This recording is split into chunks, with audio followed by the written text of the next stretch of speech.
Elle lui a brisé le cœur, il l'a ignorée, et maintenant, elle est obsédée par lui. Vous connaissez cette règle toxique de la séduction qui dit « ignore-la et elle te courra après » Eh bien cet animé en fait littéralement son speech. Et le pire, c'est que ça marche. Mais attention, parce que The Dreaming Boy is the Realist ne glorifie pas cette manipulation. Il la décortique au microscope pour nous montrer à quel point les relations humaines peuvent être absurdes, cruelles et même terriblement réalistes.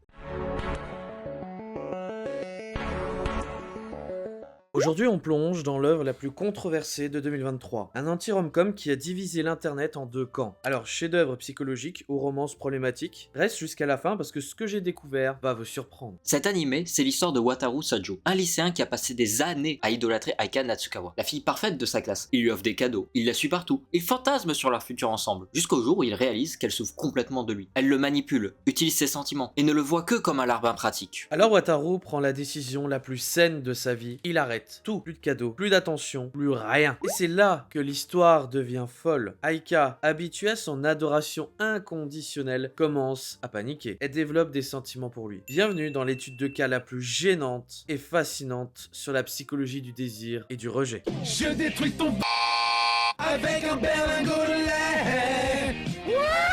The Dreaming Boy is the Realist est produit par le studio Gokumi. L'anime sort en juillet 2023 en plein cœur d'une saison d'anime déjà saturée de rom-com. Mais celui-ci prend le contre-pied total du genre. Au Japon, le phénomène des herbivores men, ces hommes qui renoncent à la séduction active, est un sujet brûlant depuis les années 2010. Cet anime s'inscrit directement dans cette conversation culturelle. Que se passe-t-il quand un homme arrête de jouer le jeu de la romance conventionnelle? Il y a également le phénomène des hikomori, une pression sociale extrêmement forte au Japon où la carrière passe avant tout. C'est rare de voir un anime de romance où le protagoniste masculin choisit activement le détachement émotionnel comme stratégie de survie psychologique. C'est presque une anti-romance, un démontage des mécaniques toxiques du désir unilatéral. Je détruis ton avec un berlingot de lait.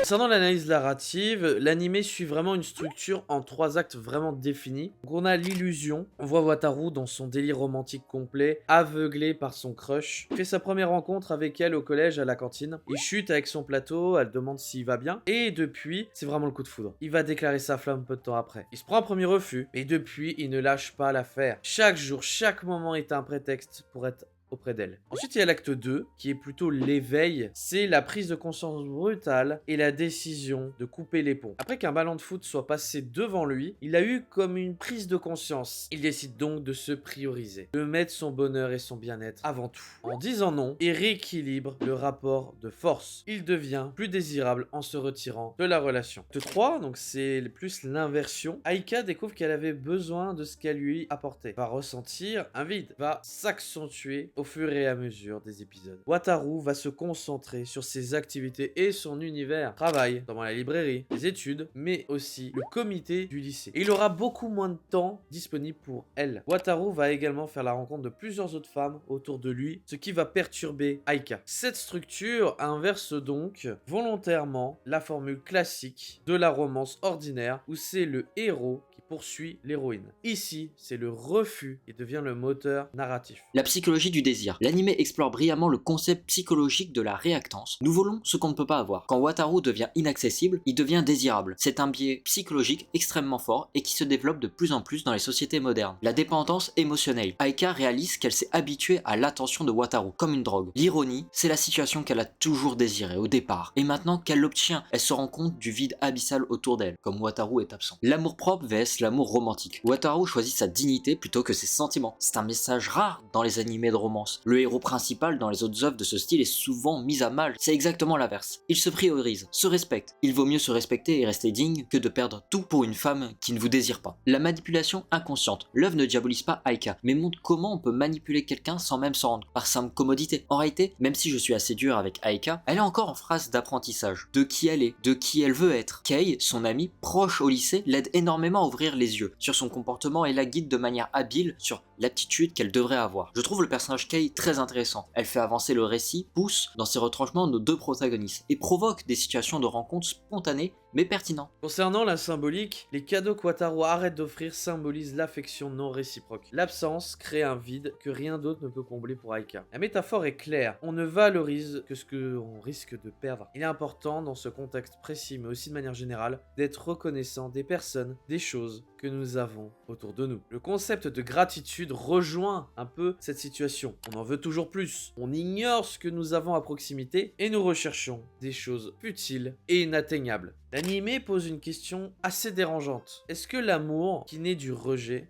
est-ce que c'est vraiment de l'amour? Ou c'est juste de l'ego blessé? C'est toute l'ambiguïté de l'œuvre. Cette question, on se la pose beaucoup pendant l'adolescence, mais aussi tout au long de notre vie. Attirance, coup de foudre, sensualité, amour, mais aussi ego, tristesse, jalousie et vengeance. Toutes ces choses perturbent nos adolescents. À quel stade on est? Comment gérer l'ambiguïté d'une relation? Il apprend de son monde qui paraît gris qu'il y a énormément de nuances avec chaque individu. Les sentiments, les ressentis sont totalement différents pour chacun pour une même situation. Je détruis ton avec un berlingot de lait.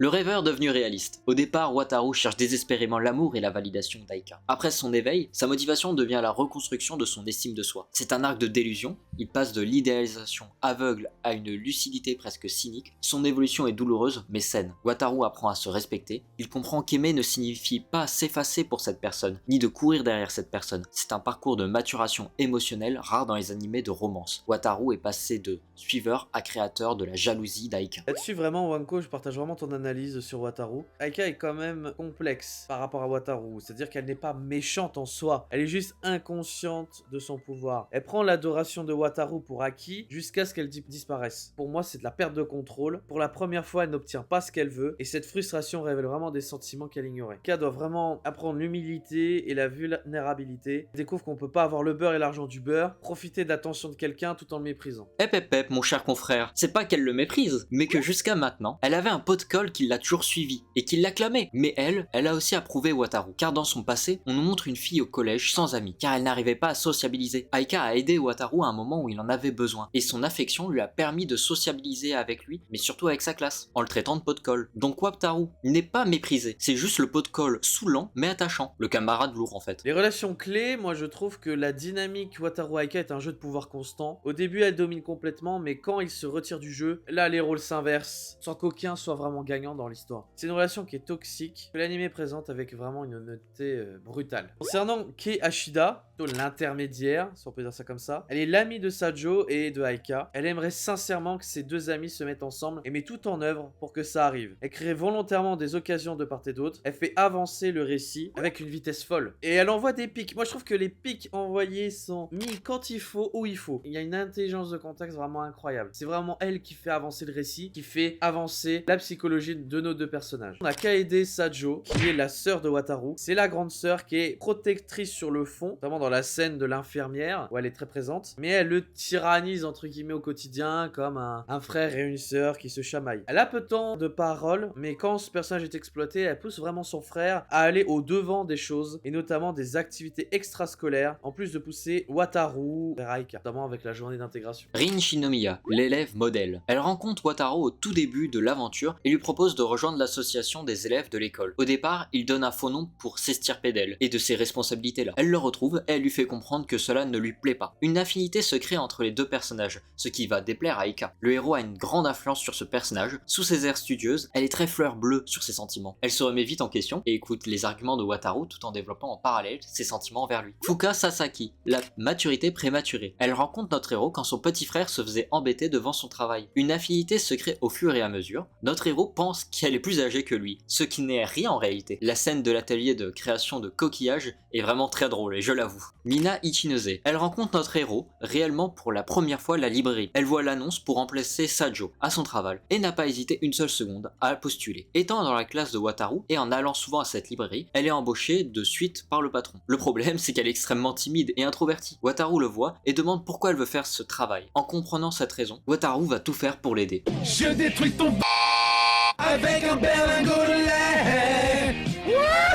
Soyons honnêtes, l'animation n'est pas le point fort du studio Gokumi ici. C'est du standard télé avec un budget visiblement limité. Les mouvements sont parfois rigides, les plans sont statiques, sont vraiment nombreux. Mais ce qui est important, c'est cette simplicité visuelle qui sert paradoxalement le propos. L'animé se concentre sur les dialogues, les expressions faciales subtiles, les silences gênants, c'est presque vraiment du théâtre filmé en fait. Les chara-design, moi je trouve que les designs sont volontairement génériques, sauf pour les expressions faciales. Aika est dessinée pour être parfaite, de manière presque artificielle. Wataru Wataru vraiment a un design de protagoniste un peu lambda, qui souligne son parcours de mec banal, qui se fait marcher dessus, qui est, a un design un peu de garçon manqué. Elle peut être féminine à certains moments. Le héros lui-même le fait remarquer. Quant à Sasaki, elle a le design d'une jeune étudiante. Ça correspond vraiment pas à son âge réel. Et Ishinose, elle, c'est plutôt l'inverse de Sasaki. Elle est lycéenne, mais plus dans un corps de collégienne. Et ça crée vraiment un contact, voire un malaise pour Wataru. Enfin, concernant la couleur et l'ambiance, moi je trouve que la palette est très douce. C'est un peu trop mignon à mon goût. Ça contraste avec un peu la psychologie hardcore de l'animé. Ça crée un malaise un peu délicieux, c'est-à-dire que les scènes de confrontation émotionnelle utilisent des teintes un peu plus froides et ça souligne un peu la distance qui se crée.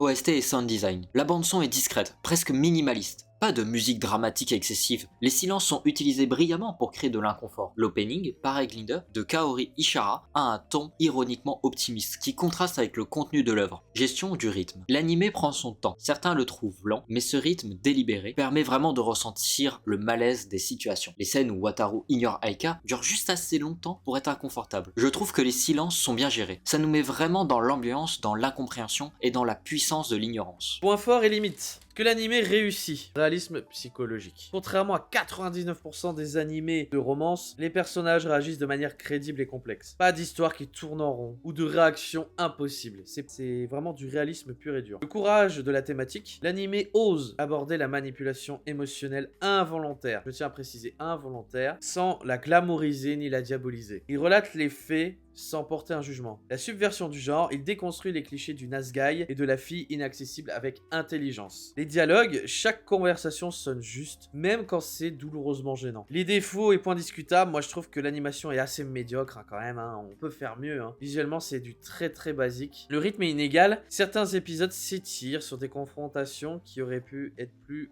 concise. L'ambiguïté morale, que toute méthode est bonne ou moralement acceptable pour attirer l'autre. Ça, vous me le direz dans les commentaires. Les personnages secondaires, ils sont peu développés et servent surtout de faire valoir en raison du timing de 2 épisodes par personnage. Je trouve que la fin laisse à désirer sur cette conclusion un peu hâtive. Réception critique. L'animé a créé un véritable clivage sur MyAnimeList. Il a tourné autour des 6,5-7 sur 10, ce qui reflète parfaitement la division de l'audience. Les fans apprécient le réalisme psychologique, le courage de montrer des relations toxiques sans filtre et la déconstruction du genre. Les détracteurs critiquent l'aspect potentiel red pill de l'œuvre, l'animation faible et trouvent les personnages insupportables. La fanbase, moi je trouve que l'animé a généré énormément de discussions, notamment sur Reddit, Twitter et les forums d'animé. Les débats portent principalement sur est-ce que Wataru a raison, est-ce que Aika mérite une seconde chance. Ces conversations montrent que l'œuvre a réussi son pari malgré tout, faire réfléchir sur la psychologie des relations plutôt que simplement divertir. C'est encore trop tôt pour parler d'héritage, mais The Dreaming Boy is the Realist s'inscrit dans une tendance récente d'animé rom-com plus